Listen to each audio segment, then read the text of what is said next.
Cheguei! Muito boa tarde para você que a partir de agora acompanha o nosso Balanço Geral Pernambuco, edição de sábado. Manda aplausos pro meu povo, Chuchu!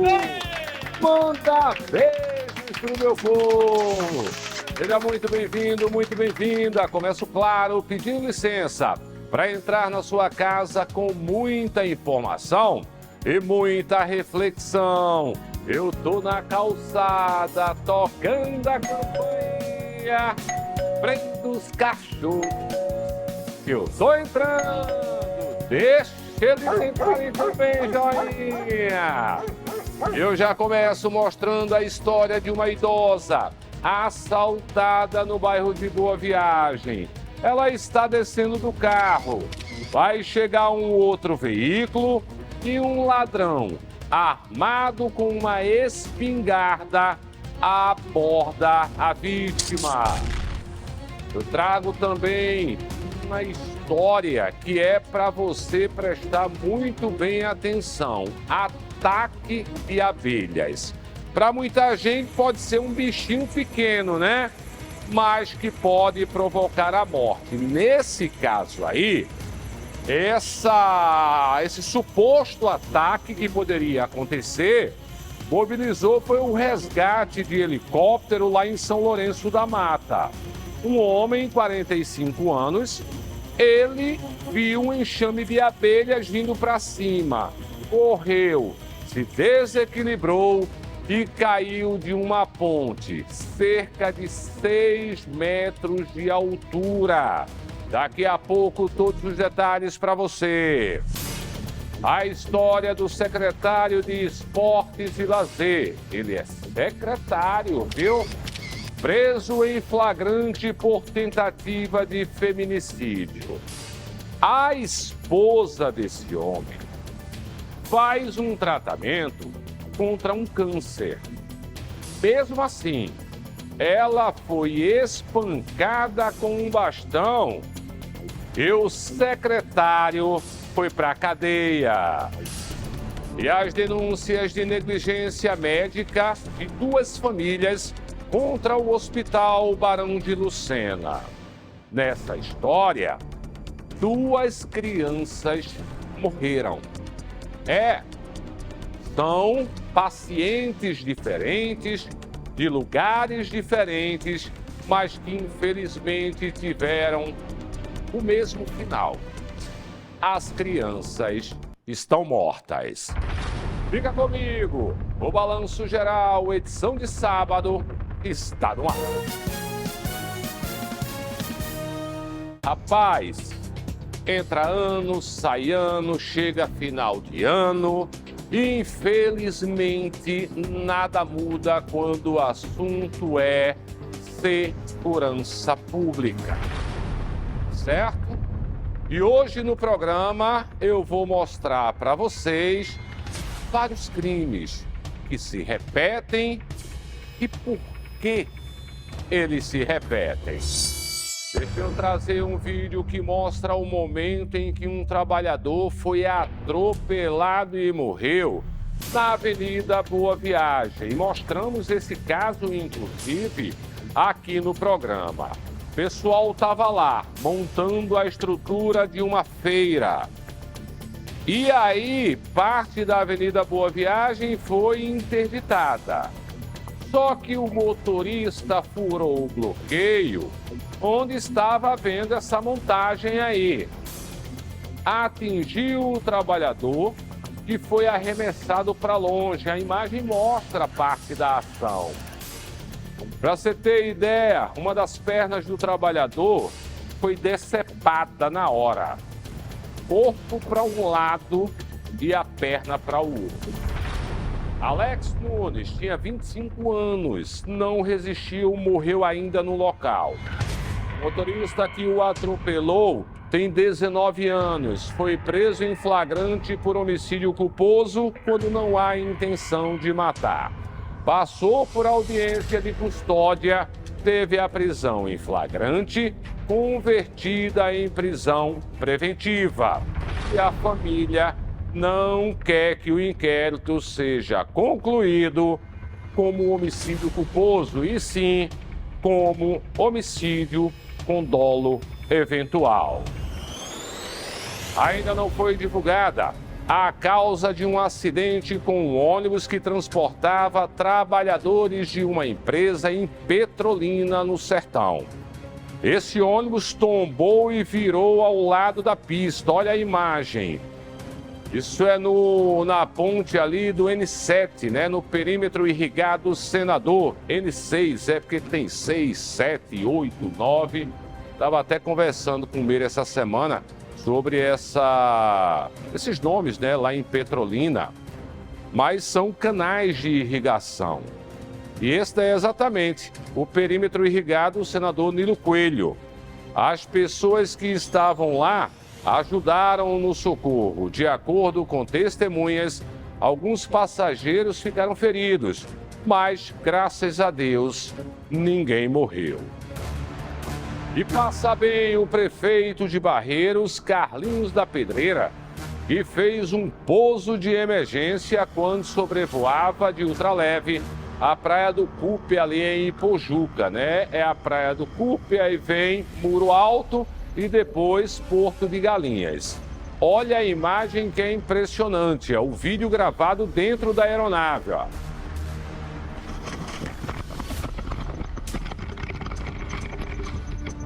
Ele e uma outra pessoa na aeronave. Tem uma câmera ligada e ele percebe uma pane no motor. Tá certo? Ó, você vê que tá tudo em silêncio. Outro ângulo, ó.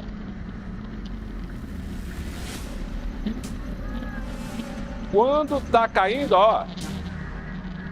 Isso aí sai da frente, sai da frente. E tinha algumas pessoas na areia lá. O prefeito Carlinhos, ele tinha saído da coroa do avião em Igaraçu e ia para Barreiros. Inclusive, ele disse que era um percurso que sempre fez há muito tempo. De acordo com o prefeito, o motor do ultraleve parou em pleno voo e ele não sabe por que parou.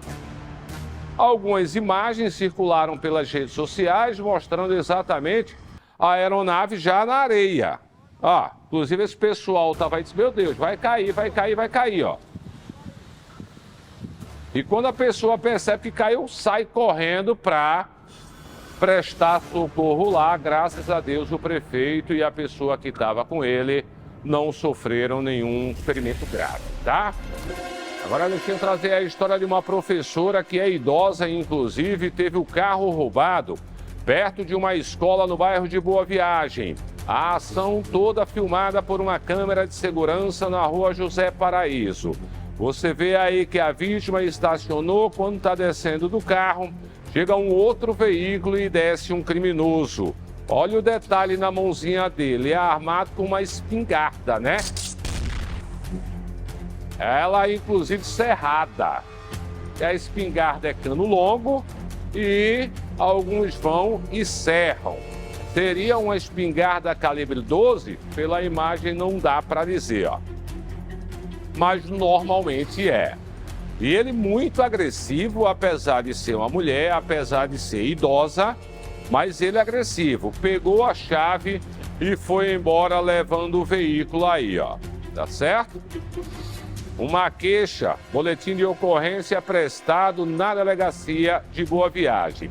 E para você ter ideia, essa mesma câmera aí também filmou no dia 11 de março um outro assalto. Quem foi a vítima? Um policial civil. Foi pegar o filho na escola, ó. Uma policial, uma mulher. Entendeu? Ó. Foi lá pegar o filho na escola e o ladrão também levou o carro dela praticamente no mesmo ponto. Falar em ladrão, um depósito de bebidas assaltado pelo menos 10 vezes no bairro do Engenho do Meio, aqui na capital pernambucana. A última vez foi um bandido só armado e invadiu o local, também violento, ó. Sai empurrando todo mundo, tinha um senhorzinho ali no balcão, ele sai colocando todo mundo lá para dentro e aí vai e pega mercadorias. Você vê que essas mulheres estão entrando, não sabem nem o que é que está acontecendo. O cara já vai, já aponta a arma e vamos sair empurrando elas lá para trás. Lá no final, à direita, tem um outro espaço. Eu tive aí, inclusive, esta semana. Até ele levou mercadorias dentro, dinheiro, e levou também um carro que estava estacionado na frente do depósito. Isso aí é na rua Antônio Curado, uma das mais movimentadas ali do bairro. O dono, inclusive, eu conversei com ele disse o seguinte: a gente tinha acabado de abrir o depósito. E o cara já chegou, isso era 8h pouca da manhã. Aí eu disse: olha, seu fulano, foi o primeiro assalto? Ele disse: não, eu estou aqui há 40 anos mais ou menos, já é o 10º. Tem um carro, inclusive, dele, que já foi roubado, só esse carro foi levado 4 vezes. Como tem rastreador, ele recuperou as 4 vezes. Porque o objetivo não era o carro, era mercadoria e dinheiro. Então o cara pega o que quer, pega o carro para levar e depois abandona. O mesmo carro ele foi roubado 4 ou foi 5 vezes. Aí dessa vez o carro que estava na frente era outro. Estava sem rastreador. Entendeu? E até enquanto eu conversei com ele, não tinha aparecido o veículo. Prejuízo, R$2.000 em dinheiro e mercadoria. Fora o carro que ele ainda não tinha encontrado. Mais um assalto filmado, dessa vez na rua Jornalista Jorge Abrantes, no bairro do Jiquiá. Você vê aí que uma câmera mostra o cara descendo de um ônibus, né? E andando de um lado para o outro, até anunciar o crime. Esperou o carro branco se aproximar, rendeu o homem e uma mulher e foi embora levando o veículo. Segundo a vítima, o assaltante inclusive bateu o carro em algumas ruas depois. E o veículo foi recolhido para o Depatre. Olha o prejuízo. Acabou com o carro do cidadão. O GEL esperar que tenha seguro. Sim, mesmo assim, tem que pagar a franquia, que é uma lapada, né? Pegou o carro só para estragar o carro do cidadão. Deixa eu trazer a história de um cara que foi preso quando desembarcou em Fernando de Noronha. Aí, antes de ver a Praia do Cachorro, ele viu o uau-uau. Foi esse uau-uau aí. Ele desceu no aeroporto, né? Aí, Fernando de Noronha, porque o cara já chega em Noronha, já muda o sotaque. Aí ele, vou na Praia do Cachorro. Aí o cachorro disse: ei, só um minutinho, deixa eu dar uma cheiradinha na tua mochila. Uau! Oi. Agora, Chuchu, a gente vai mudar. Vou mudar em primeira mão o meu bordão. Não é mais prenda os cachorros. Vai ser assim, ó. Solte os auaus. Entendeu? Solte os auaus. Robinho, solte os auaus. Viu? Ele não viu, índio, a Praia do Cachorro. Só o uau-uau. Bota o uau-uau aí, aqui. Ele, sabe o que eu acho engraçado? É que quando o uau-uau, ele cheirou e disse: brinquedo, tem brinquedo aqui. Ó, vem. Ó, aí ele tá lá. Aí ele olha, chega, balança o rabinho aí. Brinquedo. Aí o policial: vou pegar seu brinquedinho. Era uma poção branca que pode ser cocaína. Entendeu? O bicho chega, balança o rabinho, uau-uau, rapaz. E o cara não viu a Praia do Cachorro porque ele saiu do aeroporto direto para a cela da delegacia. Mais baixo, para não acordar o menino, rapaz. O neném tá dormindo. Foi dormir na Noronha e não pagou nem a diária. Ué, pagou a hospedagem, não, nem a taxa. Oi. A polícia tinha recebido denúncias. É o tenente. Esse tenente tem um faro. Melhor do que o do cachorro. Ele tá de férias. Nunca mais tinha feito nada. Aí ele voltou, o faro aguçado. Mas é de família, ele e o pai, né?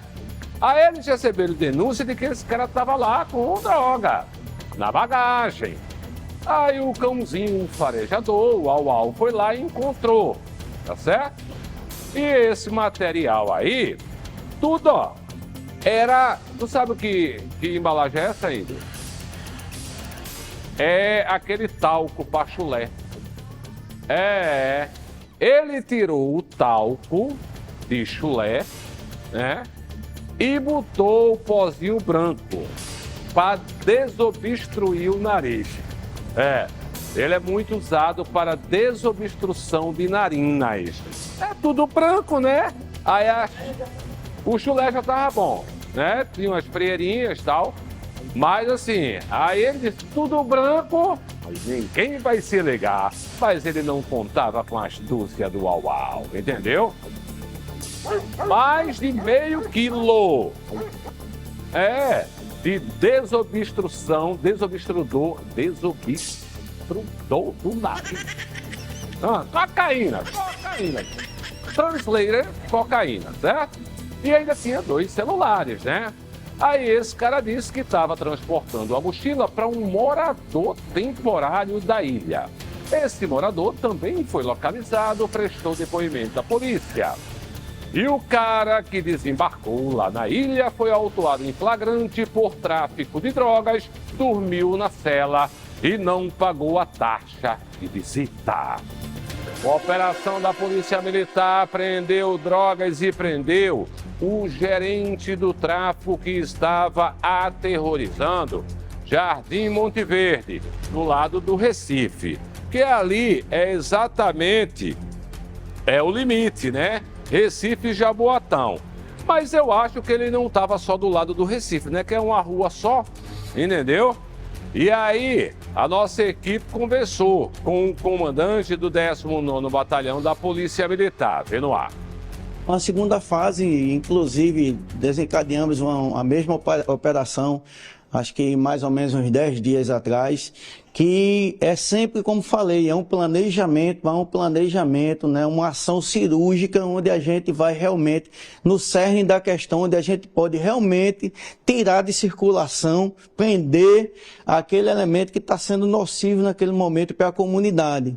Na primeira fase dessa operação, quando desencadeada, infelizmente, um dos imputados, um dos suspeitos, achou por bem efetuar disparos contra o nosso efetivo do GAT, que não se viu outra situação a não ser reagir àquela injusta agressão, né, onde, infelizmente, ele foi baleado.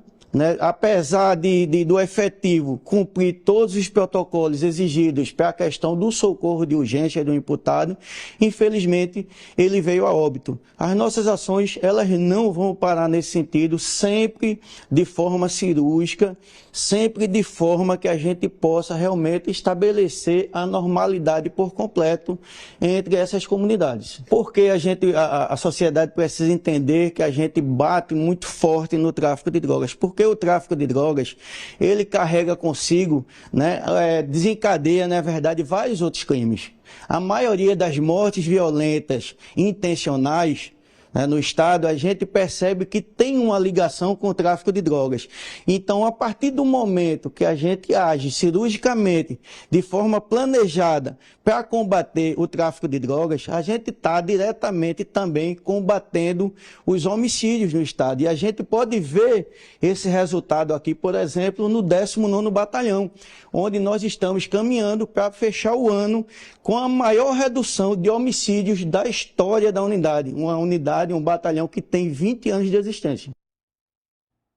Concordo plenamente e ainda digo, viu, 80% da criminalidade aqui em Pernambuco, ela está direta ou indiretamente ligada ao tráfico de drogas. E é como disse aí o comandante, mata porque o cara comprou e não quis pagar.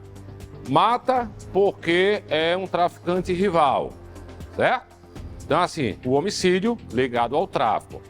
O outro vai assaltar, que é para poder arrumar dinheiro e comprar droga. E o outro vai invadir a minha casa, a sua casa, para pegar o que for, para poder fazer dinheiro, e comprar droga também. Então, ou a gente bate de frente com o tráfico ou o tráfico domina. E infelizmente, sabe, apesar de vários esforços, em alguns estados o tráfico ele já dominou e já corrompeu muita gente. O comandante também falou sobre um suposto toque de recolher que estaria acontecendo lá em Monte Verde, porque a gente sabe que o traficante muitas vezes dá o toque de recolher, que é para colocar respeito. Vê aí no ar. Não, desconheço essa questão de toque de recolher. Meu policiamento todo dia vai para a localidade, a gente vê a população na mais perfeita normalidade. O que a gente vê muitas vezes são pessoas suspeitas correndo do policiamento. E esses vídeos, né, que postam na internet seria uma forma também de amedrontar a população? A forma de amedrontar a população, como falei, né, meia dúzia, né, de aprendizes de marginais que, em busca de 30 minutos de fama nas redes sociais, acha por bem no direito de colocar medo no cidadão de bem. Isso a gente não vai permitir jamais. As equipes vão continuar na rua e novas operações podem vir a acontecer, comandante? Não tenha dúvidas. Hoje a operação ela continuará. Temos outros alvos e, como falei, sempre de forma planejada, de forma cirúrgica. Aproveito, inclusive, o momento aqui para solicitar informações do cidadão de bem, do cidadão trabalhador, para prestar informações. Vocês sabem como, né, através do 190, prestar informações para que a gente possa realmente tirar esses fascínoras que são nocivos à comunidade. Tá aí. Parabéns mais uma vez à Polícia Militar, né? Deixa eu trazer novas informações sobre um tiroteio. Foi bala para tudo que é lado no bairro do Curado, no Recife, viu? O assassinato, inclusive, de um homem dentro de uma barbearia. O criminoso vai encapuzado, entra na barbearia, mete bala lá sem dó nem piedade. O alvo dele seria o Alexandre da Silva Santos, de 25 anos. O filho do Alexandre, de 3 aninhos, presenciou tudo e também ficou ferido. Aí tinha um rapaz, 21 anos, foi baleado também. Vai contando aí 3 vítimas, tá? Os feridos foram levados para o Hospital Otávio de Freitas e passam bem. Esse caso foi na rua Jundiaí, fica ali bem perto do Centro de Abastecimento de Pernambuco, Ceasa. DHPP está investigando.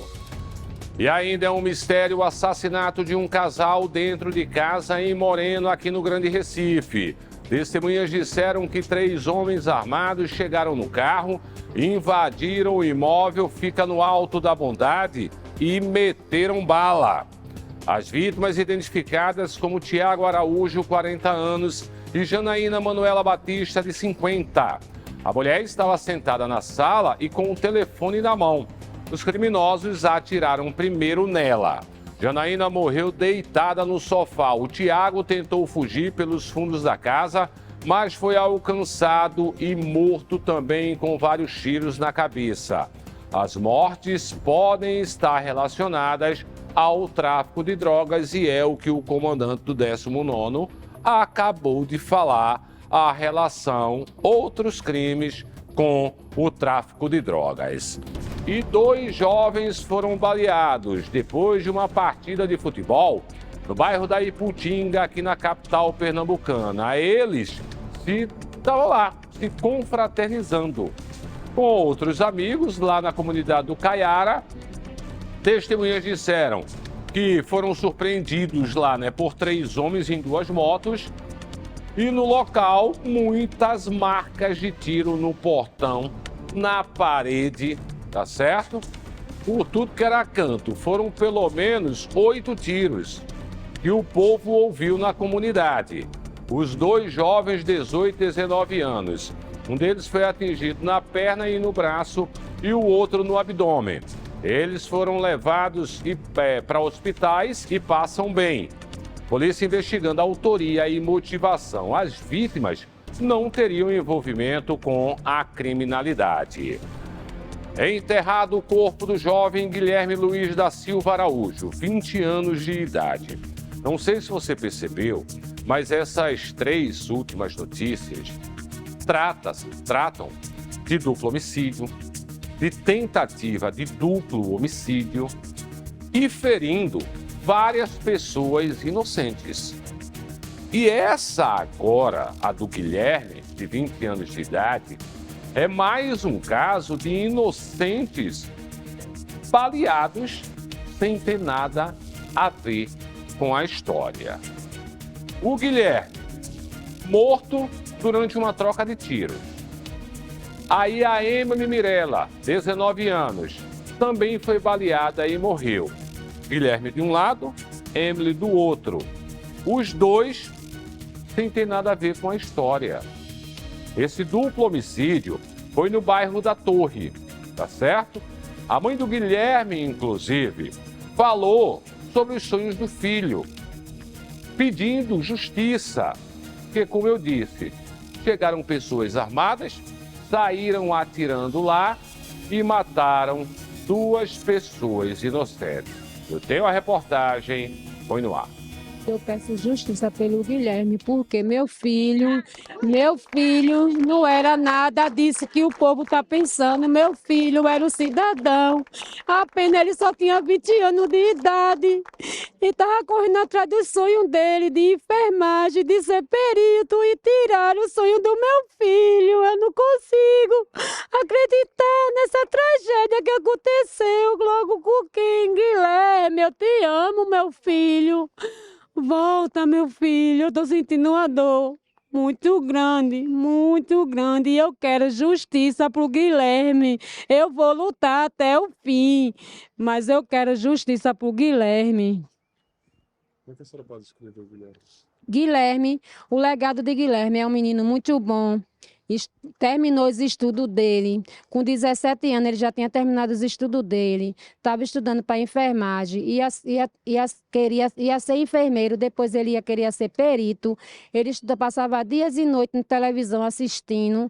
E o legado de Guilherme é um legado muito bom. Um menino muito bom, brincalhão, gostava muito de cozinhar. A comunidade aqui, todo mundo aqui que está, para você ver como meu filho é bem quisto, ao pessoal que está aqui, ó, ao redor. Por quê? Porque ele era um menino bom, nunca mexeu com ninguém. Na minha comunidade, ninguém tem o que dizer de Guilherme. Guilherme é um menino muito bom mesmo. E o que fizeram com ele, eu quero justiça. E justiça mesmo. Meu irmão, eu amo muito você, Guilherme. É uma dor muito grande que a gente está sentindo. Só a gente sabe o que está sentindo. O que a gente vai sentir, né? Pelo resto da vida, porque é uma dor que não sai mais. Pelo resto da minha vida, eu vou lembrar dia 7 de dezembro. Não existe para mim. Ano novo, mas acabou. Meu ano novo acabou, meu Natal acabou tudo. Você vê do que a criminalidade ela é capaz. Tristes coincidências. Nessa mesma comunidade aí, Santa Luzia, é o mesmo local onde também mataram o Alcides. Lembra dele? Estudante de biomedicina. Um menino que sai da comunidade e se destaca através da educação. Estava fazendo biomedicina e aí um tiroteio e tiram a vida do Alcides. Virou inclusive livro do nosso amigo Rafael Guerra, né? Essa história do Alcides. Em 2010, aí agora na mesma comunidade, um outro jovem, também da área, estudante da área de saúde, e perde a vida em mais um tiroteio em que tem um alvo e tem várias pessoas na comunidade. E o cara sai metendo bala. Alcides, inclusive, o pessoal me lembra aqui que ele havia passado em primeiro lugar no vestibular. Ou seja, era um cara estudioso, um cara promissor, entendeu? Da Universidade Federal, um cara promissor aí. na profissão dele. Esse outro também, 20 anos, estudante querido. Mas os caras chegam, metem bala e quem tiver na frente que se dane. A família do Guilherme, inclusive, acredita que ele foi vítima de bala perdida. Certo? A gente conversou com a tia dele, veja aí. Estava atingido lá em cima, então a gente correu. O que é que eu fiz? Como técnica de enfermagem, prestei meus socorros. A gente socorreu ele para o Getúlio Vargas, chegou lá, infelizmente ele veio a óbito. Ele foi atingido no peito, 2 nas costas e 2 no braço. Sobre a dinâmica, o que é que você recebeu de informação? A dinâmica que eu recebi de informação é que realmente ele estava passando, né? E aconteceu essa fatalidade com ele. Foram homens a pé, de carro? Não sei informar ao certo como foi, porque na nossa intenção, na realidade, era só socorrer, sabe? Porque perder uma pessoa maravilhosa dessa foi um pedaço de nós que levaram. A outra jovem estava com ele, foi atingida em outra situação? A jovem, ela não tinha amizade com ele, porém ela estava no ato, né? Na hora do acontecido, né? Mas os dois são vítimas, né? Infelizmente, dessa fatalidade que aconteceu, né? Você acredita que ele foi vítima de bala perdida? Com certeza. Vítima da perdida, ele é uma pessoa totalmente do bem, uma pessoa maravilhosa, que só saiu na hora errada e no momento errado. Estava indo ao mercado, que ele estava fazendo uma confraternização com as amigas, ia para a praia e acabou que aconteceu essa fatalidade com ele, né? Ontem foi Alcides, hoje foi Guilherme e Emily. Não podemos esquecer de Emily, que estava nessa mesma situação aí com o Guilherme, né? Alcides, Guilherme, Emily. Quem será o próximo? Quem vai ser o próximo? Todo lugar tem traficante. A polícia sabe.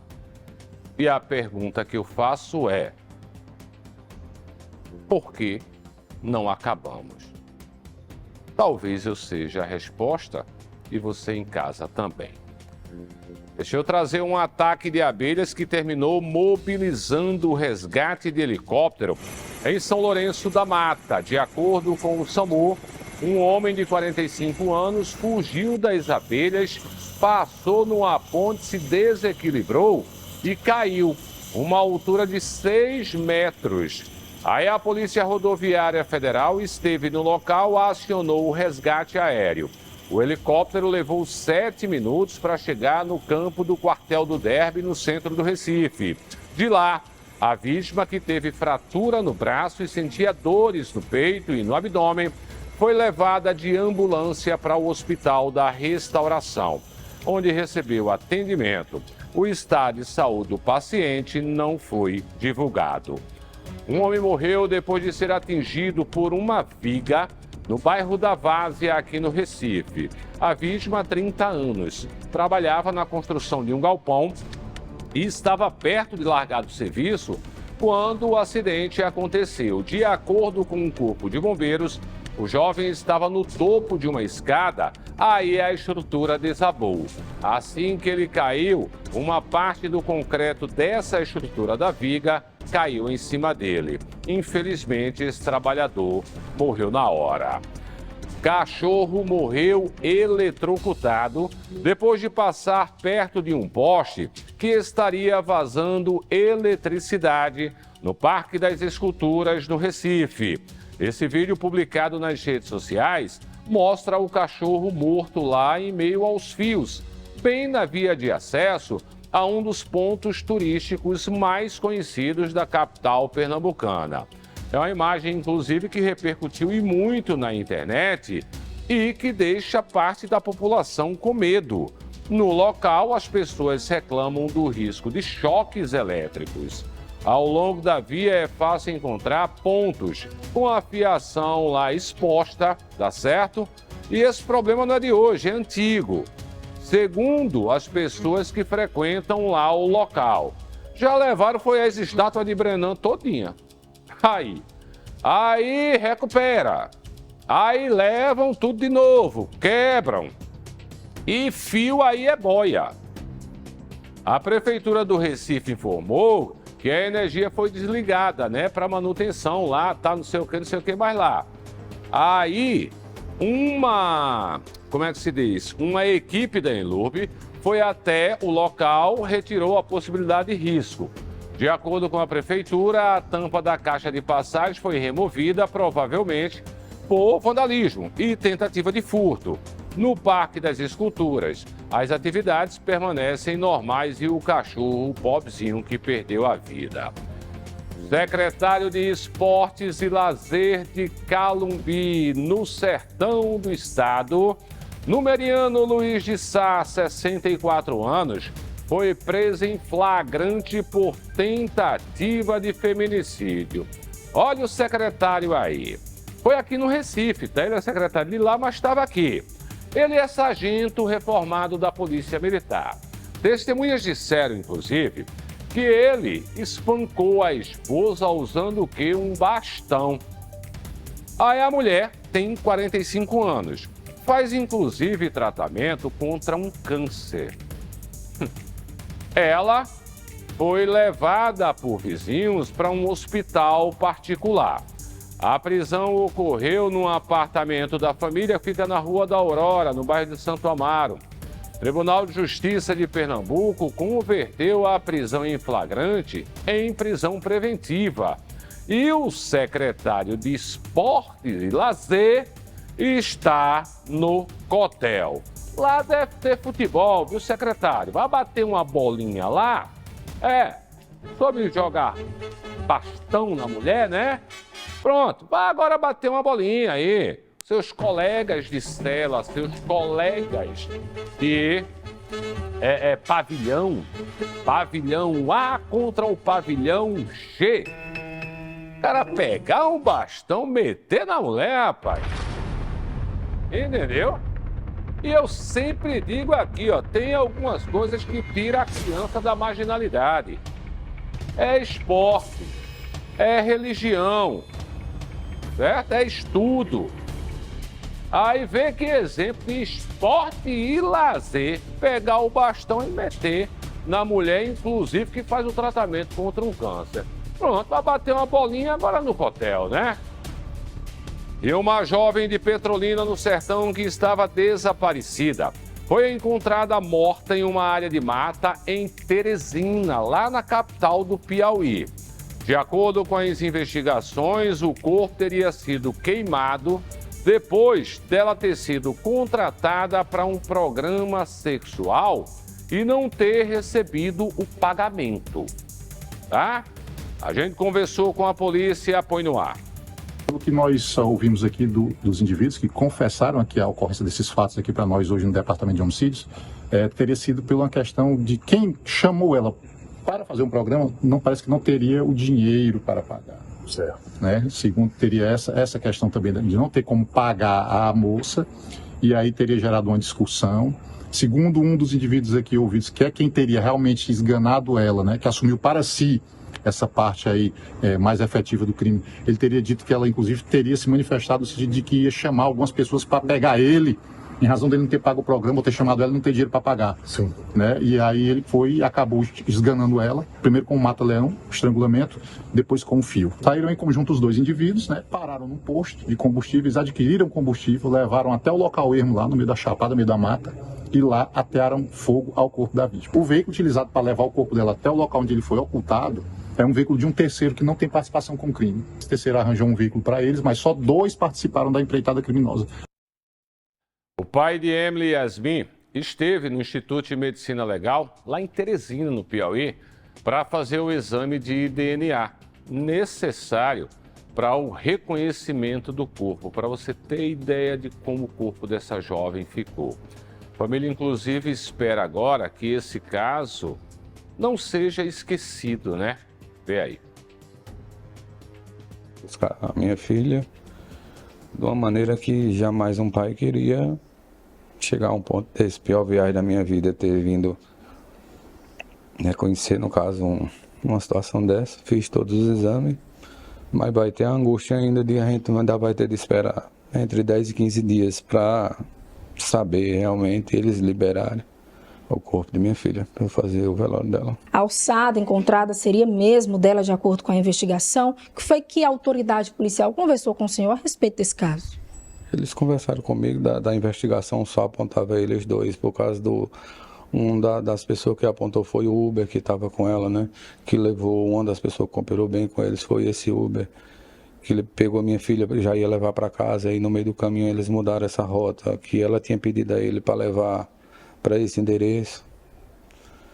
Aí, infelizmente, aconteceu essa tragédia com minha filha. Qual foi a última vez que o senhor teve contato com ela? O que foi que ela lhe disse, o senhor lembra? Não, eu agora, essa semana aqui do desaparecimento não, mas a mãe conversou com ela na sexta-feira, ela falando que tinha uma viagem para fazer. Não falou que era Teresina, porque a mãe também já tinha um pezinho atrás aqui sobre Teresina. Só falando, mãe, eu vou viajar. Para onde você vai? Não, aí entra em outro assunto, não falou que era para cá. Como é que o senhor tá, né? Como é que tá toda a família com uma notícia tão triste como essa? Acredito que não dá nem para descrever. Destruído, né? Acabado. A mãe tá lá desesperada, toda a família desesperada, quer perder um ente da família dessa forma que foi cruel com minha filha. E lutar agora só por justiça e esperar que vocês não esqueçam do caso de minha filha. Sabe, minha filha vivia nessa vida, eu acho que não por precisão, por opção dela, porque toda a família amava minha filha. Minha filha é uma pessoa muito boa, não estou dizendo isso jamais na minha vida porque aconteceu. É por isso, gente, me dá as fotos dessa menina aí. Muita gente pode criticar, né? O pai dela falou aí sobre essa questão da sexualidade e tal. Agora, você tem uma filha dessa, linda, saudável, e o que você recebe em troca é um corpo carbonizado, que o pai tem que ir para lá para fazer DNA para ver se consegue identificar oficialmente a menina, tá?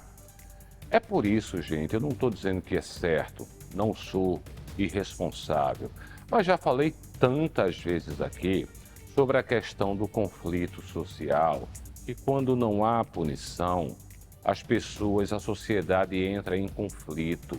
E esse conflito é fazer justiça com as próprias mãos, muitas vezes. É por isso, por exemplo, que às vezes, entre aspas, se justifica o que aconteceu no Mato Grosso. O cara pegou o menino, 9 anos, estuprou o menino, matou o menino, foi preso, foi condenado. Ok? Com 10 anos, ele sai. E foram lá e meteram bala nele. Tem inclusive o circuito aí, ó. Tem inclusive a imagem, né? Que ele foi e meteu bala. Quem meteu, ninguém sabe ainda. Ninguém sabe, tá? O cara chega, desce lá, aí os outros vão e matam. Porque ele foi condenado por um crime 20 anos, por outro 10, mas estava solto já. Aí foram lá e disseram, pronto, acabou. É óbvio que não é certo, mas é o que eu alerto sempre. Uma sociedade que não há punição, a possibilidade do conflito social acontecer é muito grande. Certo? Pense nisso aí. Tem alguma sugestão de reportagem, alguma denúncia? Manda para o nosso WhatsApp, tá?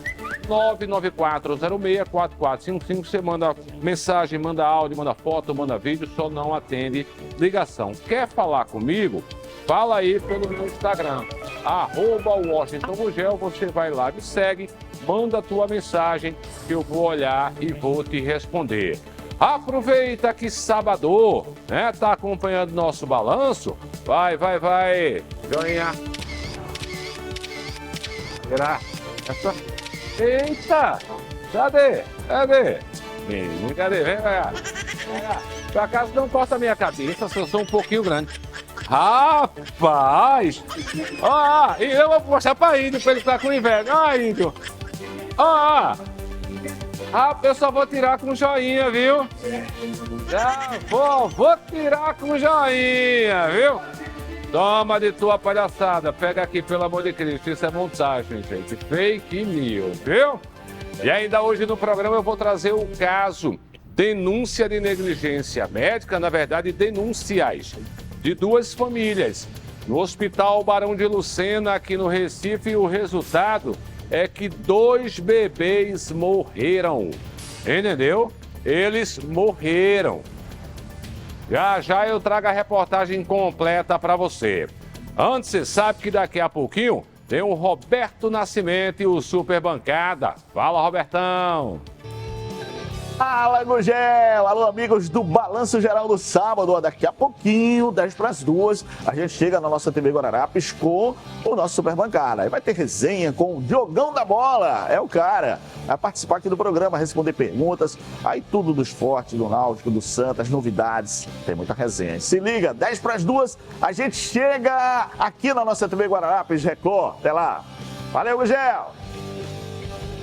Valeu, Robertão, viu? Valeu, Robertão. E vamos fazer o seguinte, logo depois do Super Bancada, chega nosso amigo Jota Júnior com Que Arretado. Fala, Jota.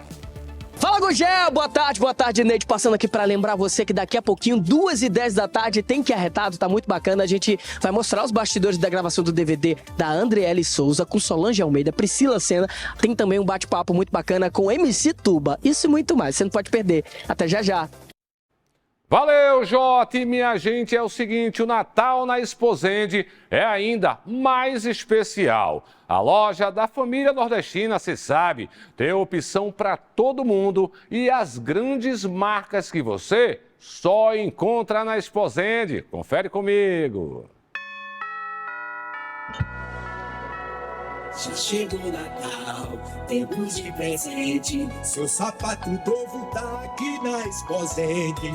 É Natal, Natal Exposende. Tudo com até 150 dias para pagar sem entrada e sem juros. Ho, ho, ho!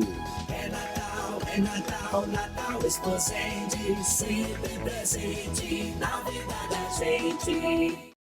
E o clima de Natal continua, claro, com muita oferta para você. Preço especial e presente para a família toda. Passa hoje mesmo na Exposende e garanta o seu. Exposende, sempre presente na família da gente. E olha essa denúncia. 2 famílias perderam bebês no Hospital Barão de Lucena, no Recife. Um caso é de uma mulher que estava grávida, né? Chegou no hospital com um quadro de apendicite aguda. O outro é de uma jovem de Caruaru, no Agreste. Ela teve dificuldade para ter um parto normal. Eu tenho uma reportagem, põe no ar. Grávida de 27 semanas, Natália Cristina passou por 4 unidades de saúde em busca de um diagnóstico para as fortes dores na barriga e episódios de vômito. Chegou aqui no dia 20, começou dia 18. Dia 20 aqui de madrugada deu entrada, aí quando foi no dia 20 à tarde fez um exame de ultrassom.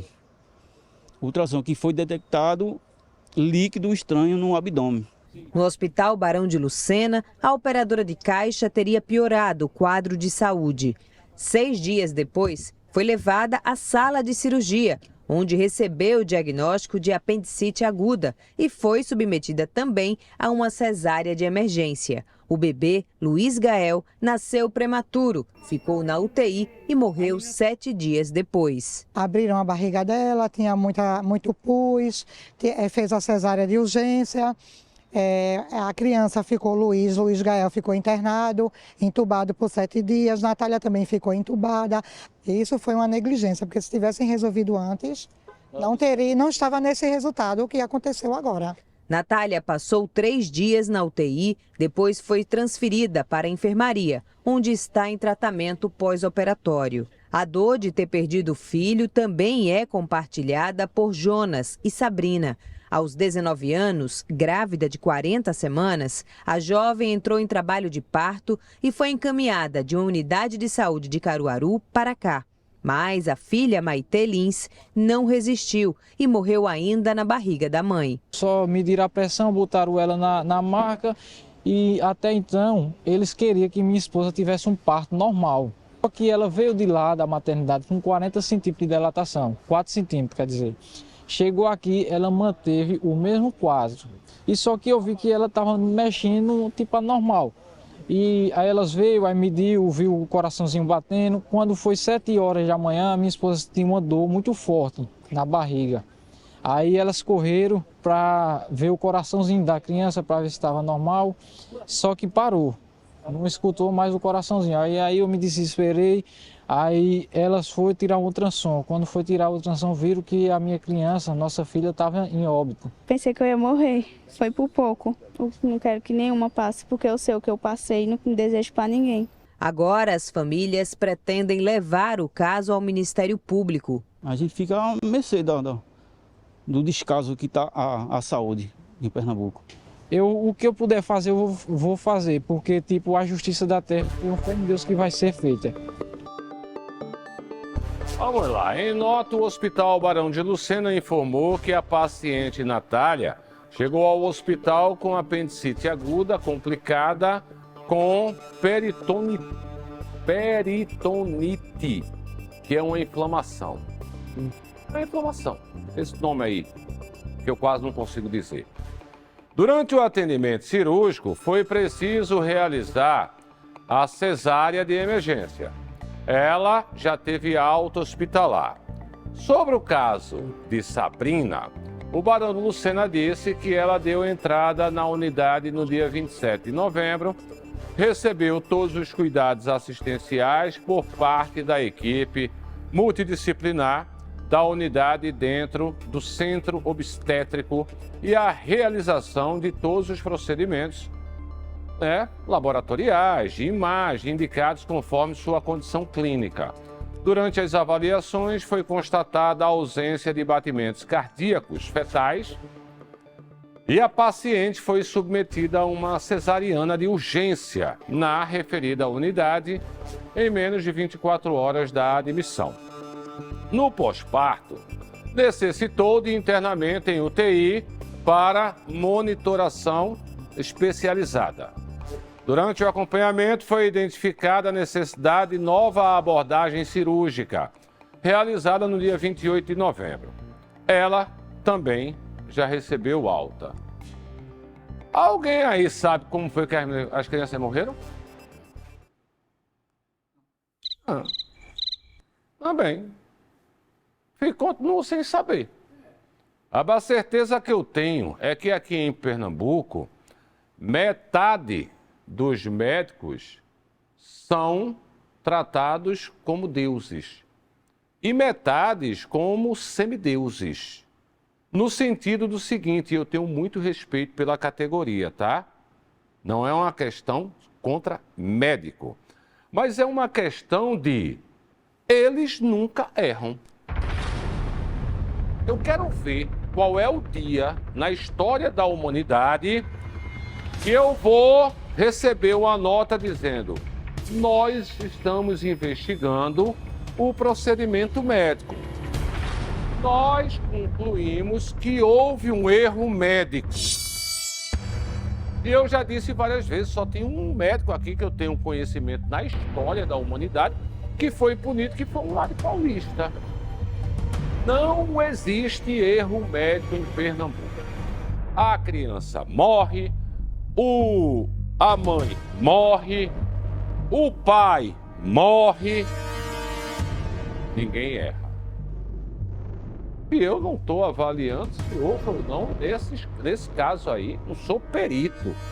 Agora, será que em quase 30 anos de jornalismo, eu não vejo um médico ser punido e alguém dizer: eita, ele errou?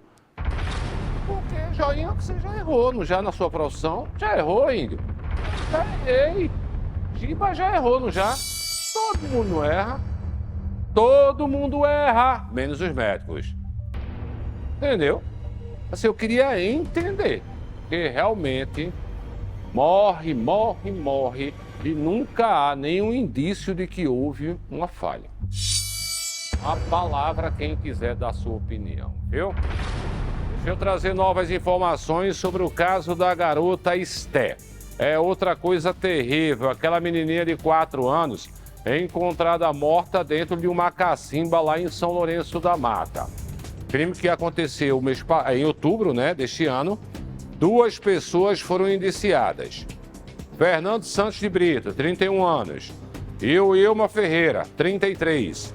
De acordo com as investigações, através de um exame de DNA, foi encontrado sangue da vítima, da garotinha, no quarto do Fernando.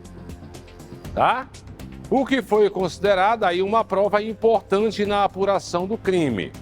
Fernando e tinha o Fabiano também, que foi preso, de 27 anos. Eles foram presos em flagrante na época. Os dois moravam em 2 casas, só que no mesmo terreno. Por isso que a polícia na época prendeu logo os 2 lá. E nesse terreno tem a cacimba, onde a Esté foi encontrada. O fato é que, durante as investigações, a polícia diz, esse aqui não tem nada a ver, esse aqui tem. E tem também ela. Só que o que não tem nada a ver ainda está preso. E tem uma mudança nessa história aí que eu vou trazer para vocês, tá certo? Vamos acompanhar a primeira parte da reportagem no ar. Os laudos foram cruciais. Eu acredito que quando a gente encontra o DNA de Esther no quarto de Fernando, foi ali a gente, assim, todo mundo, a gente teve assim, uma felicidade, a gente enfim tem uma prova cabal que ele foi o autor desse homicídio. E no corpo de Esther a gente encontrou umas lesões de arrasto, que a gente chama, que demonstra que ela foi arrastada até a área da cacimba. O Wilma mentiu. Desde o início, o Wilma insiste em afirmar que ela não entrou no quarto de Fernando. E ela começa a jogar tudo para Fabiano, entendeu? Ela começa a dizer que foi Fabiano que lavou, foi Fabiano que jogou fogo nos móveis. Qual ia ser o interesse, de Fabiano atear fogo nos móveis, enfim.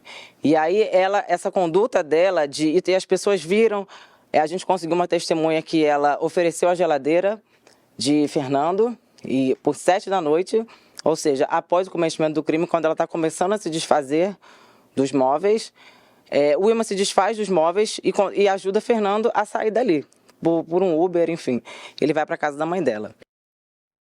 Aí você pergunta, e por que mataram a menina?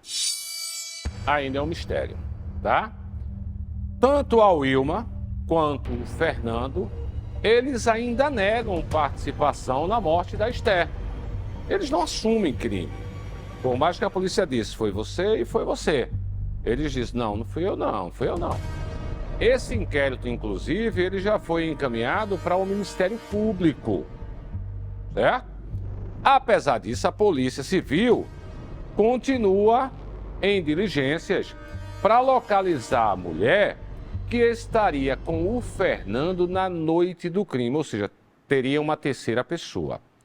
De acordo com a polícia, essa garota ela sofreu traumatismo craniano provocado por objeto contundente.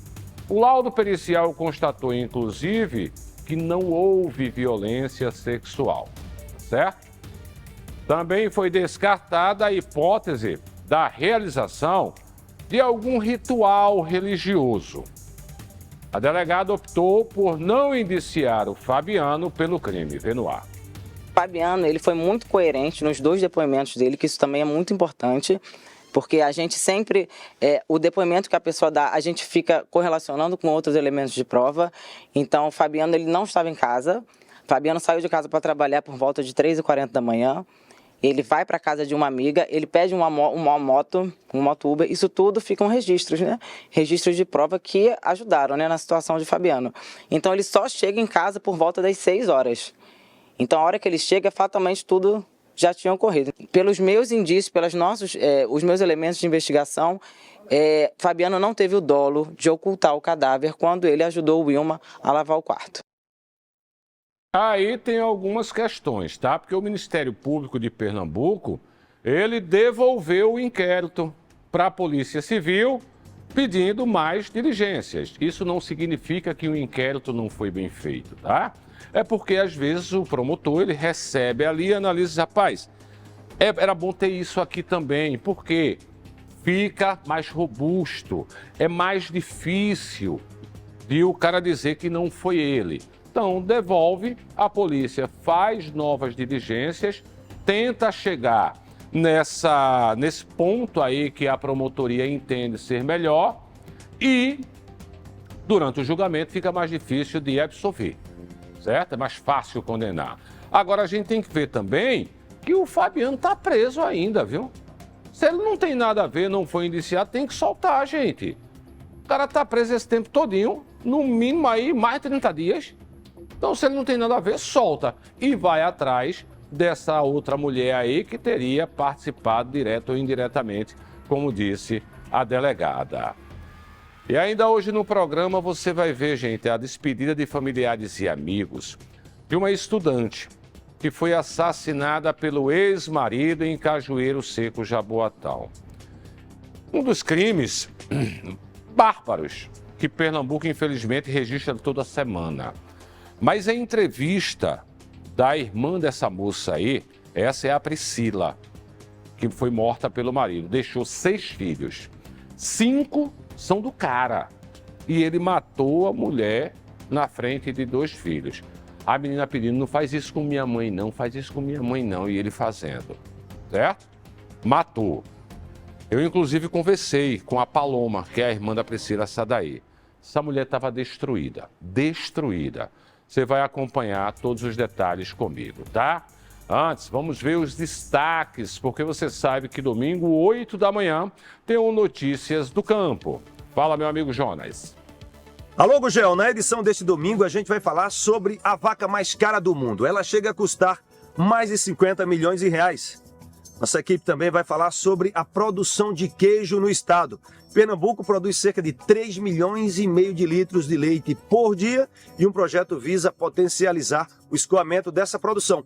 E um artista plástico pernambucano decidiu criar quadros utilizando areia do rio Capibaribe. É domingo às 8 da manhã, no Notícias do Campo, aqui na TV Guararapes Record. Rapaz, cada matéria é maravilhosa, viu? Ô, Índio, tu viu a vaca aí, 54 milhões, Índio.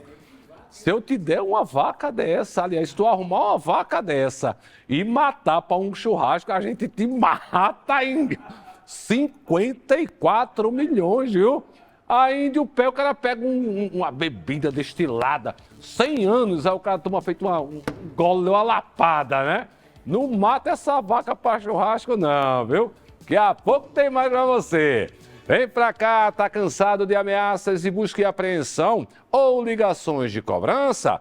Venha virar o jogo com a Invicta Assessoria. É a maior especialista em negociação de dívidas do Nordeste. Gente, aqui suas dívidas reduzem em 70%, 80% e até 90%. Confira casos como o de Suleiman aqui, ó. Olha a dívida dele com o carro.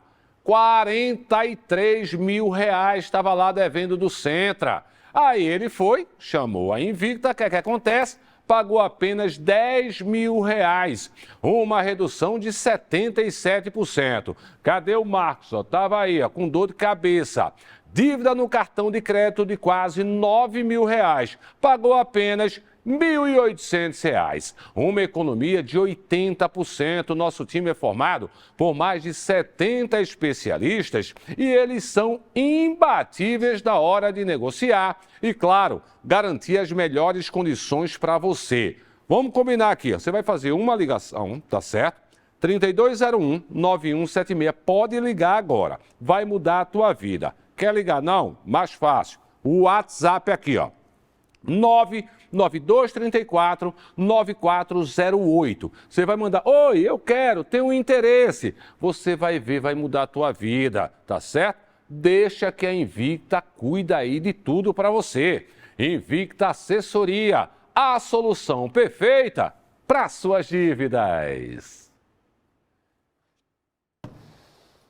Enterrado no cemitério da Muribeca, em Jaboatão, corpo da estudante do curso de técnico em enfermagem que foi assassinada a facadas pelo ex-marido. Ela foi morta na frente de 2 filhos. O ex se entregou à polícia, confessou o crime. Eu já adianto para você, em 29 anos de jornalismo, tá? Na minha carreira, foi uma das entrevistas mais difíceis de fazer. Porque a irmã dela, Paloma, era uma pessoa destruída naquele momento, mas encontrou forças para falar quem era esse cara, quem era a irmã dela e sobre os 6 filhos que a Priscila deixou no mundo. Lembrando, dos 6, 5 eram filhos do homem, são ainda, que ele está vivo, né? Que tirou a vida da mãe deles. Põe no ar. O crime aconteceu na Rua 17, em Cajueiro Seco, Jaboatão dos Guararapes. A mulher de 32 anos, identificada como Priscila Carla Pimentel, morreu após uma discussão com o suspeito, que é o ex-marido dela. De acordo com a perícia, um golpe de arma branca no pescoço foi o bastante para tirar a vida da atendente. Segundo testemunhas, ela tentou fugir, mas já caiu sem vida na rua. Ela veio buscar, veio aqui falar com as meninas e, segundo eu soube, que ela veio buscar os materiador da formatura da menina dela. Aí, uma discussão, foi isso aí dentro? Quando eles começaram a brigar, aí ela disse que ia entrar para pegar roupa para ir para a igreja e pegar os negócios da menina. Aí foi quando ele entrou atrás e já foi ela voltando pedindo socorro já. Quem é que mora nessa casa? A mãe dele, ele... Só. E as 2 meninas que ela cria, a filha dele. Familiares e vizinhos disseram à polícia que Priscila já havia registrado queixa contra o suspeito e tinha medida protetiva. Eu vivia com ele por motivo de briga, de confusão entre eles dois e há uns 2 meses atrás eles dois estavam separados. Por causa de motivo de briga delas dois mesmo. Conversei muito com ela, a gente conversou me dando, meu Deus do céu, foi muito conselho. Eu, a mãe dela, a irmã dela... Se separe, eu ajudo você, mas eu não sei o que levava ela a voltar para ele. Que ela voltou para ele umas 2 vezes, eles se separaram umas 3 vezes e ela voltava para ele. Ele inclusive chegou a ser preso, né? Eu ouvi dizer que ele chegou a ser preso e se soltou-se e veio com a pulseira na perna e daí tentou dar nela de novo, nela e no filho dela. Ainda segundo os amigos da vítima, ela e o criminoso teriam um relacionamento bastante conturbado, com relatos de agressões e outras tentativas de feminicídio. Só briga, só confusão, ele é muito violento. Então essa que eu criei, eu trouxe ela no final do ano passado e ele deu um murro nas costas dela. Da menina, aí eu fui em cima, ele veio em cima de mim, bateu em mim. Ele era muito violento, sempre foi violento. No momento do crime, 2 filhos, um menino e uma menina, estavam em casa e tentaram impedir que o pai matasse a Priscila. Uma delas chegou a dizer, faz isso com minha mãe não. E o cara continuou e tirou a vida dela, veja aí. A adolescente de 14 anos ainda teria entrado em luta corporal com o próprio pai e saiu desesperada em busca de ajuda. Ela ligou para uma amiga. Foi a partir desse pedido de socorro que as polícias civil e militar chegaram aqui no local. A filha dela viu tudo. E ela tá inconsolável. Eu não tentei segurar ela, ela foi com o tio dela para casa dele, que ela viu tudo e me abraçou ali. Eu tentei salvar minha mãe, desculpa, eu tentei salvar minha mãe, mas ele tem muita força, eu não aguentei, eu não consegui. E ela tá muito revoltada, tem que cuidar bastante dessa menina, ela tá muito revoltada. Uma tristeza muito grande, né? Muito. Eu não sei o que eu faço. O Conselho Tutelar também assumiu o atendimento imediato à família. A gente vai estar recolhendo as crianças, né, que vão para a casa da avó e com isso ver os familiares que vão poder ficar com ela. Posteriormente está prestando assistência psicológica, né, no que a criança precisar. Se esse caso tiver chegado ao Conselho, talvez a gente poderia ter evitado esse tipo de situação, porque existe uma coisa chamada conflito familiar, que termina nessa situação. E aí, quem é que sofre com essa situação? As crianças e os adolescentes, entendeu? Principalmente a adolescente que presenciou a morte da mãe.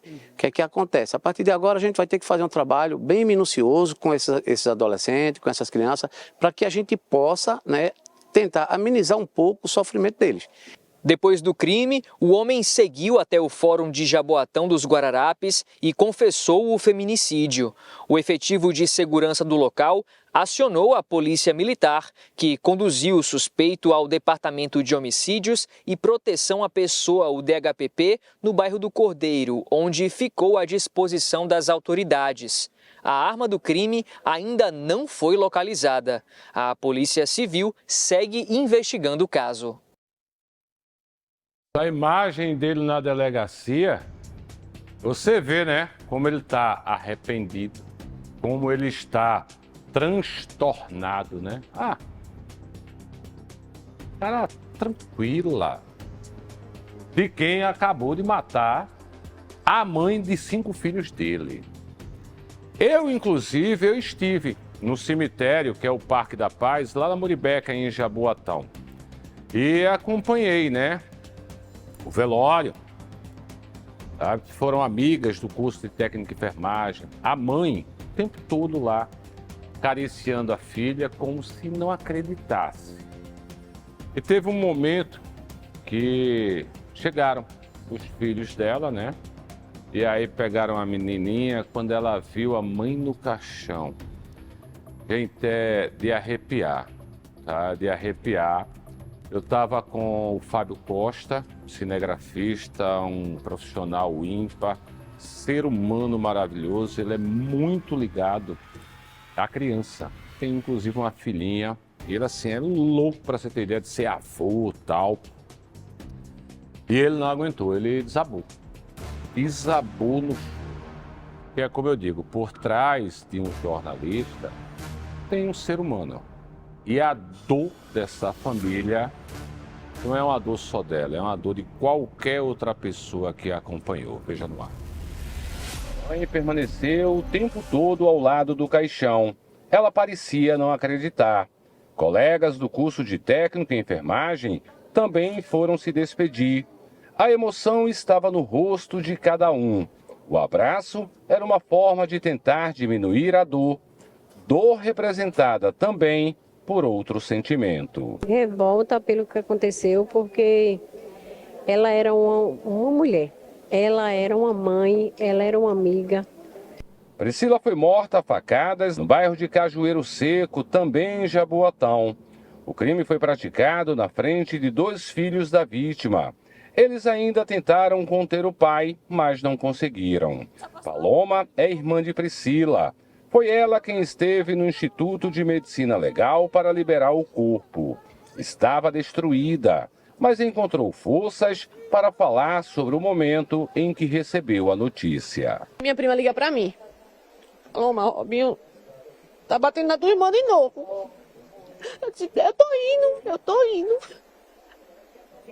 Ela liga de novo. Ele já matou ela de facada. Tu acabou de passar aqui gritando, pedindo ajuda. Quando eu cheguei lá, minha irmã já estava morta. Paloma também lembrou que o relacionamento da irmã sempre foi conturbado.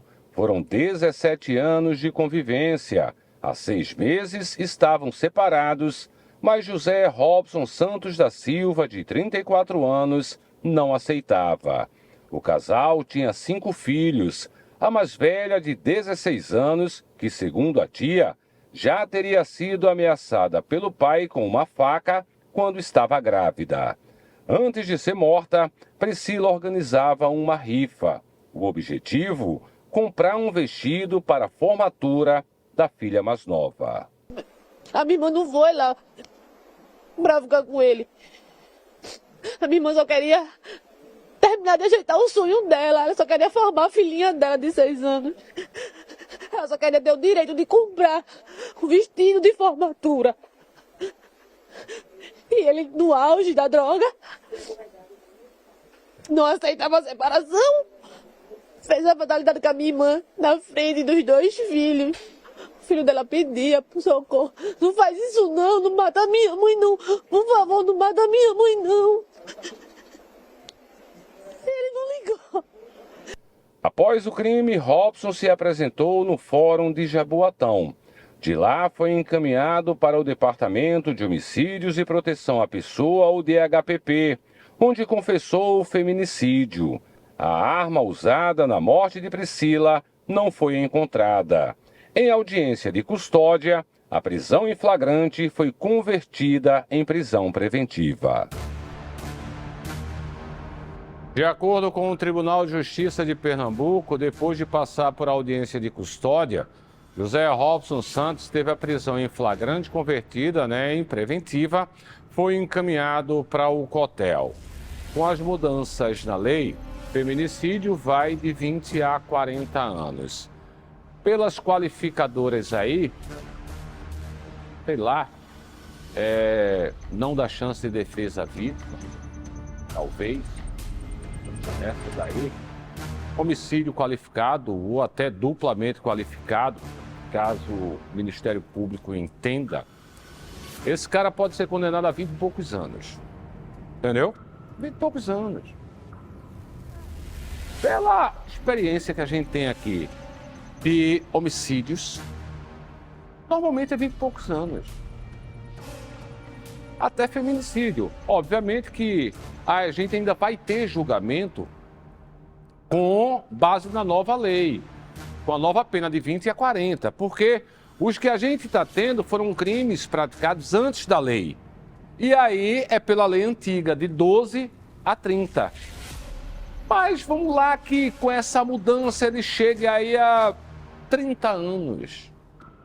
Eu tenho certeza de uma coisa, aliás de duas. Certo? Ele vai passar 10, 12 anos em regime fechado. Em regime fechado. São 2/5. 2/5. Você pega 30, divide por 5, dá 6. É 1/5. 2/5, 12. Ele passa 12 anos no regime fechado. E depois ele vai já para o semiaberto. Essa é uma certeza que eu tenho. Se for condenado a 30. E a outra certeza que eu tenho é que nunca mais essas crianças serão as mesmas. Como disse a Paloma lá, que eu entrevistei, casa de tia e casa de vó, por melhor que seja, não é casa de mãe. Ok? Então assim, gente, em vez de estar aumentando pena, não é melhor fazer cumprir a que já tem? Não era melhor que em vez de 20 a 40, deixasse lá de 12 a 30. Aliás, matou 30. E ainda seria pouco. Sabe? 30 no fechado. Progressão de pena a partir de 29 anos e 11 meses. Então, a gente fica tentando inventar uma roda que já existe. E o sentimento das pessoas é de... O sentimento das pessoas é de não há justiça. E eu mostrei agora há pouco que quando as pessoas têm esse sentimento, há o conflito social e o cara vai e faz justiça com as próprias mãos, como no caso do outro que foi preso, cumpriu pena, 10 anos, depois de matar e estuprar um menino. Foram lá e mataram ele. Sabe? A maior vergonha do Brasil não é a pena, não. É a progressão. O sentimento que você tem é de que a pessoa não está sendo punida. É a verdade, viu? Para muita gente. Outra coisa que traz exatamente essa questão, esse sentimento de injustiça. Pessoal, há 10 anos, a pequena Beatriz Angélica, na época com 7 anos, ela foi brutalmente assassinada em Petrolina, no Sertão. Foram mais de 40 facadas. Claro, um crime que chocou o país, tá certo? E se arrasta entre mistério, polêmica, reviravoltas, até a identificação e prisão de uma pessoa suspeita. 10 anos depois, a família ainda espera pelo julgamento. É uma reportagem, põe no ar. Estas são as últimas imagens de Beatriz dentro da escola particular onde estudava em Petrolina, no sertão pernambucano, minutos antes de ser assassinada. A menina de 7 anos participou de uma festa, sorriu, brincou, sem imaginar que aquela seria a última noite da vida dela. O crime brutal, cometido em 2015, chocou Pernambuco e o país. 10 anos se passaram. Mesmo com a confissão e as provas periciais, a família ainda espera pelo julgamento de Marcelo da Silva, o homem indiciado como o assassino de Beatriz. 10 anos, mas parece que foi hoje que tiraram Beatriz da nossa convivência, do nosso lar, do nosso colo. Foram 7 anos de muita luta para a gente conseguir identificar o assassino, descobrir o motivo por que esse monstro tirou a vida de Beatriz. E agora são mais 3 anos que o processo vem tramitando no judiciário para que o assassino de Beatriz vá à júri popular e receba a pena que a gente, enquanto família, enquanto sociedade aqui do Vale de São Francisco, luta. Para a gente, para a família, não é fácil. Acordar todo dia, dormir todo dia, fazer uma refeição e olhar para o lado e não ver Beatriz, dói muito. É uma dor que dilacera meu coração todos os dias. Uma década marcada por espera, falhas e disputas judiciais. Depois do crime, as investigações demoraram 7 anos para avançar. A virada veio apenas em 2022, quando exames de DNA identificaram o suspeito. Marcelo da Silva confessou o assassinato e em 2023 a justiça determinou que ele fosse a júri popular. Mas o julgamento, até hoje, não aconteceu. E desde então, a defesa do Marcelo entrou com uma série de recursos tentando impedir o júri, tá? Veja aí.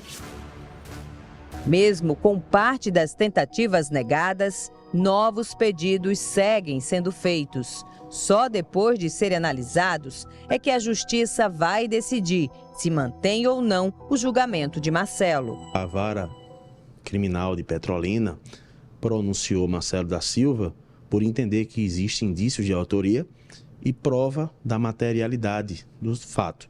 Em relação à materialidade, claro, o corpo foi encontrado. Indícios, não. Processo em uma investigação cansada, com diversos delegados que passou, diversas operações do Ministério Público, Força Tarefa, diversos promotores, uma operação completamente cansada, cai um DNA milagroso, apareceu o assassino da menina Beatriz. Para tudo, ele já confessou, a foto dele está aqui, o DNA que não estava batendo, agora está batendo. Mas por quê? Porque agora o padrão está ouro, agora bate. Ele já confessou, acabou tudo, resolve, arquiva, não tem que federalizar nada. Estamos batendo na porta do STJ, através de um recurso especial, estamos questionando, estamos querendo reformar esta sentença de pronúncia. E à espera de uma condenação, a família revive, ano após anos, o sofrimento de não ter mais esse anjinho aí, ó. Que hoje teria o quê? 17 anos, né? Vê aí. Beatriz tinha sonhos, planos e uma vida interrompida dentro da escola. Viver sem ela é muito difícil. Muito difícil viver sem sentir o cheiro de Beatriz. Viver sem ouvir a voz de Beatriz. Viver sem compartilhar os sonhos de Beatriz sendo realizados, porque ela tinha sonhos. Beatriz, ela queria construir família. Beatriz queria ser médica veterinária. E hoje, minha filha não vai poder realizar seus sonhos por conta da maldade do homem. Para a mãe, a dor desses 10 anos se mistura ao desejo de que o caso seja encerrado e a justiça seja feita. A minha esperança é que processo tramite o mais rápido possível, o júri aconteça o mais rápido possível para que a gente possa concluir esse ciclo das nossas vidas, né? A minha, de Sandro, dos nossos filhos, para que a gente possa dar continuidade ao que restou, né? Para que a gente possa criar os nossos filhos com dignidade. Eu espero que a humanidade também consiga enxergar nessa minha luta de forma esperançosa, sabe? Porque o que eu mais ouvi durante a minha luta é que eu não ia conseguir, que não adiantava, que o nosso país não tem justiça, que a polícia não faz nada, que ninguém faz nada. Então eu espero que as pessoas enxerguem essa luta também como... e que impulsione outras famílias a também a reivindicar. Sou cristã, né? Então eu tenho esperança no meu coração. E eu vivo por isso, de poder reencontrar a Beatriz, dar aquele abraço, de poder matar essa saudade que eu tenho de minha filha.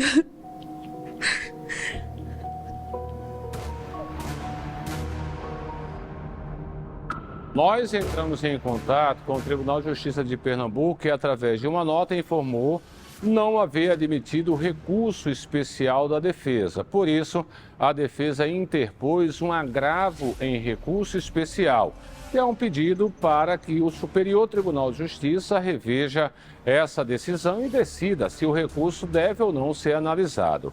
Em abril deste ano, o STJ não reconheceu esse agravo, ao entender que o recurso era inadmissível. Em maio, a defesa recorreu internamente. Em setembro, a 5ª turma do STJ negou o provimento ao agravo. E terça-feira, a ministra Maria Marluce Caldas levou os embargos de declaração a julgamento, que também foram rejeitados. Isso aí é tudo uma questão jurídica, tá? Agora, certo dia eu conversei com Lucinha, acho que o ano passado foi. Eu conversei com Lucinha, mãe de Beatriz, e eu perguntei para ela direto: você acredita que este homem que está preso é o assassino da sua filha? Sem pensar duas vezes, ela disse sim. Eu tive acesso a algumas informações, algumas imagens que não foram divulgadas pela imprensa. Eu tenho certeza que foi ele. O alvo, Lucinha, era Beatriz?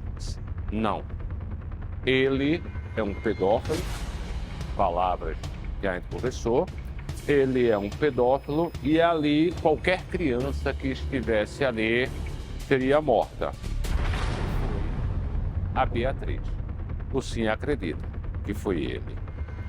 O outro lado, já conversei várias vezes com o Rafael Nunes, que é o advogado. E o Rafael garante que o cliente dele diz que não foi ele. E em algumas entrevistas, Rafael já disse várias vezes: esse cara, ele tem que estar preso. Ele cometeu crimes horrorosos. Ele não é nenhum mocinho, não. Agora, não vamos jogar uma culpa em quem não tem. Para quê? Para dar uma satisfação e dizer que o caso foi encerrado, e a gente sabe que isso já aconteceu. Eu não sei o que é que você pensa, tá certo? Se é em casa. Mas o que eu penso é o seguinte: quando a justiça leva tanto tempo, a polícia primeiro, tá certo? A polícia primeiro, e a justiça leva uma década para chegar a um ponto final que Lucinha tanto quer, um julgamento, certo? A gente abre lacunas.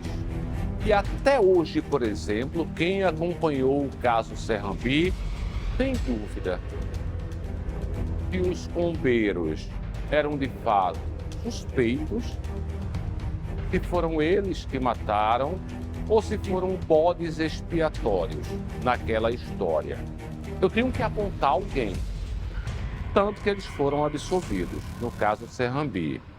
E esse caso Beatriz é outro, que na minha concepção, condenando ou absolvendo, vai sempre ficar uma interrogação.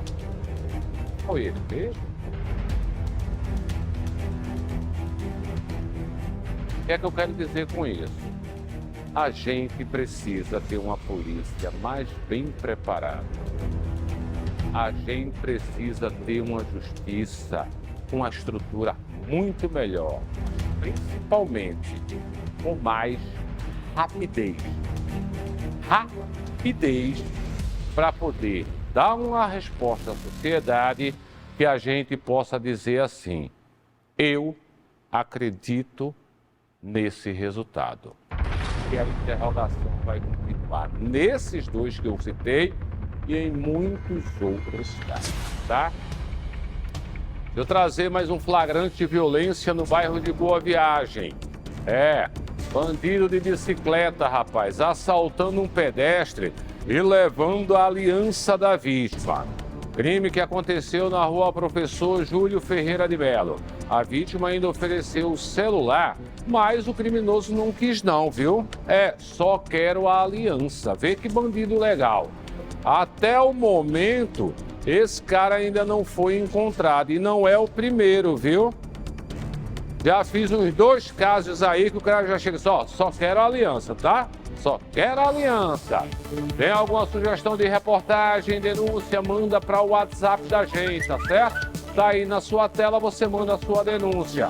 Quer falar comigo? Vai lá no meu Instagram, @WashingtonGel, tira uma foto aí acompanhando o programa.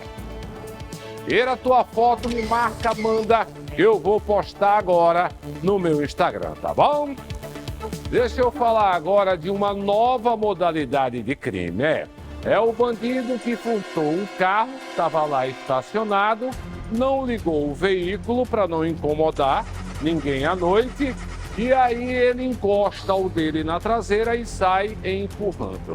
Vê, é na rua Doutor Benoni de Sá, em Pau Amarelo Paulista, viu? Tudo filmado por uma câmera de segurança. Olha os criminosos aí, ó. Um homem desce logo, vai no carro, né? Que é igualzinho, ó. Bem parecido com o da vítima. Aí abriu a porta, maior facilidade, e foi embora, literalmente rebocando o carro, joinha. Vê? O carro estava na frente da casa da vítima. O dono aí desse carro prestou um boletim de ocorrência. E um homem comeu numa lanchonete, tomou várias bebidas e no final foi embora, levando a bicicleta do dono. Comeu, bebeu e ainda levou a bike, olha aí. Isso aí é em Nossa Senhora da Conceição, também paulista. Menino, isso aí paulista tá com a gota, viu? Você vê que uma câmera filmou tudo. E o cara vai, né, tal, se aproxima lá, senta, entendeu? Aí comeu, bebeu e foi embora. E essa é pior ainda, os caras roubaram um idoso que tem deficiência física no centro do Recife. Quê? Um pegava o dinheiro e o outro postava, filmava. Ele postou nas redes sociais. Acabou em cana. Daqui a pouquinho eu trago essa notícia completa para você. Rapidinho.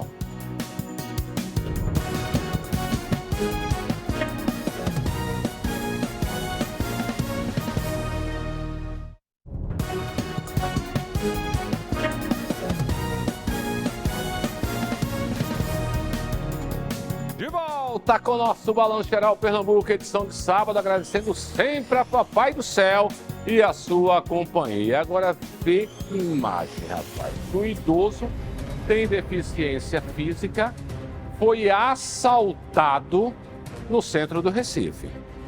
Entendeu? Toma lá. Bora, perdeu. Vai devagarzinho, devagarzinho. Tudo na cidade. Um pegou o dinheiro do idoso e o outro filmou. E eles postaram esse vídeo na rede social. Resultado, o delegado Gilmar Rodrigues viu, não gostou e foi lá pegar o que filmou. Estava na casa da vovó, ele, rapaz, lá em Águas Compridas. Foi pra casa de vovó. Aí chegou o Lobo Mal. Vilmar Rodrigues com uma .40, uma metralhadora e sua equipe. E levaram Lobo Mal. Eu vou-me embora que eu não gosto de Lobo Mal. Fica com Deus, até sábado que vem. Tchau, meu povo.